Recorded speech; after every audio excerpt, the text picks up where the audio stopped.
ఏ party అయినా అంటే నోటా కోటేమన్నాక అన్ని పార్టీలు ఇచ్చేస్తే ఏంటయా అంటే నోటాకి మీలో నేను జనసేనకు అనుకూలం అనేటువంటిది ఒకటి బలంగా పడింది. తప్పులేదు, ఎందుకంటే 2 మీటింగ్లు ఆయన పిలిచాడు, నేను వెళ్ళాను.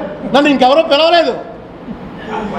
వైఎస్ఆర్సీపీ రావుత్ సూర్యప్రకాశ్రావు కూర్చున్నాడు, ఫోన్ చేశాడు, నేను నిరాహార దీక్షలో కూర్చున్నాను, వెళ్ళాను అక్కడికి. జక్కంపూడి గణేష్ నిరాహార దీక్షలో కూర్చున్నాడు, నాకు ఫోన్ చేశాడు, నేను నిరాహార దీక్షలో కూర్చున్నాను వస్తావా అని. ఎందుకు రాను? కాదు, నువ్వేదో నాకు ఒంట్లో బాగోలేదు, కొంచెం డాక్టర్ రోజు లంకణం పెట్టమన్నాడు, కూర్చున్నానంటే వెళ్ళలేదా అది వేరే విషయం.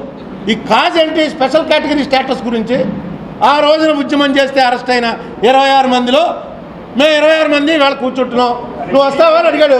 డైరెక్ట్గా వైఎస్ఆర్సీపీ జెండాలు ఎట్టుకుని 2 కూర్చున్నారు. వెళ్ళాను లేదా అంటే ఖచ్చితంగా వెళ్తాను, అనేక సార్లు చెప్పాను. టీడీపీ వాడు నన్ను పిలిస్తే నేను వెళ్తే టీడీపీ వాడు ఎవడో ఉన్నాడు అక్కడ, అందుకు నన్ను పిలవరు.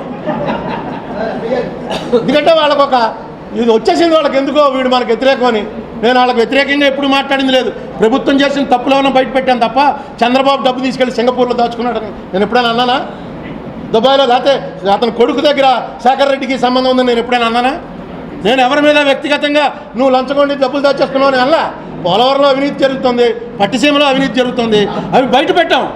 దాని మీద వాళ్ళు యాక్షన్ తీసుకోలేదు, వాళ్ళనే అంటున్నట్టుగా ఫీల్ అవుతున్నారు. దానికి నేనేం చేస్తాను? తెలుగుదేశం పిలిస్తే నేను వెళ్ళను ఎందుకు అనుకుంటున్నావు?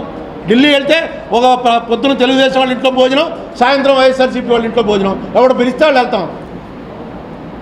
వైఎస్ఆర్సీపీ వాడైతే బహిరంగంగానే పిలుస్తాడు, తెలుగుదేశం వాడు సీక్రెట్గా చెవులో చెప్తాడు భోజనంకి వస్తావా అని. ఏం చేస్తాం? అయినా వెళ్తాం, ఫ్రెండ్సే కదా.